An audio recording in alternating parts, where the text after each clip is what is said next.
രാജയോഗ എന്നത് ആന്തരിക ശുദ്ധീകരണം, ആത്മബോധം, വ്യക്തിപരമായ വളർച്ച എന്നിവ പ്രോത്സാഹിപ്പിക്കുന്ന ഒരു പരിവർത്തനാത്മക പ്രക്രിയയാണ്. മനസ്സ്, ശരീരം, പ്രകൃതി എന്നിവ തമ്മിലുള്ള ബന്ധത്തെക്കുറിച്ച് ഊന്നൽ നൽകി അത് വൈകാരിക സന്തുലിതാവസ്ഥയും സമഗ്രമായ വികാസവും പ്രോത്സാഹിപ്പിക്കുന്നു. ദൈനംദിന പ്രവർത്തനങ്ങളും മനസ്സിന്റെ ശാന്തതയും ഉൾപ്പെടുന്ന ഇത് വ്യക്തിപരമായ പരിവർത്തനത്തിനും ലക്ഷ്യബോധത്തിനും വഴിവെക്കുന്നു. രാജയോഗ അതിന്റെ അക്ഷരങ്ങളിലൂടെ താഴെ വിവരിക്കുന്നു. R for റിലാക്സേഷൻ, മനസ്സിനെയും ശരീരത്തെയും ശാന്തമാക്കുക. A for അവെയർനെസ്, സ്വയം തിരിച്ചറിവും ലോകത്തെക്കുറിച്ചുള്ള ധാരണയും വർദ്ധിപ്പിക്കുക.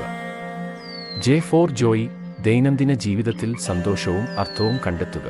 A for ആസനാസ്, ശാരീരിക വഴക്കം, ബലം, സന്തുലിതാവസ്ഥ എന്നിവയെ പിന്തുണയ്ക്കുന്ന ഭാവങ്ങളിൽ ഏർപ്പെടുക. Y for യോഗ, പ്രപഞ്ചവുമായും എല്ലാ ജീവജാലങ്ങളുമായും ഐക്യം വളർത്തുക. O for ഓംനിപ്രസൻസ്, എല്ലാറ്റിൻ്റെയും പരസ്പരബന്ധവും ഉന്നതമായ ഒരു സർവ്വവ്യാപിയായ ഊർജവും അംഗീകരിക്കുക.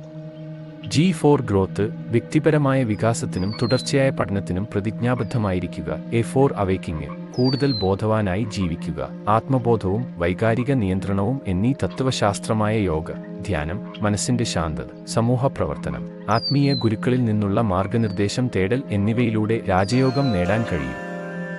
ഇത് ഒടുവിൽ മെച്ചപ്പെട്ട ആരോഗ്യവും ക്ഷേമവും നൽകി ജീവിതം മുന്നോട്ട് നയിക്കുന്നു. നന്ദി.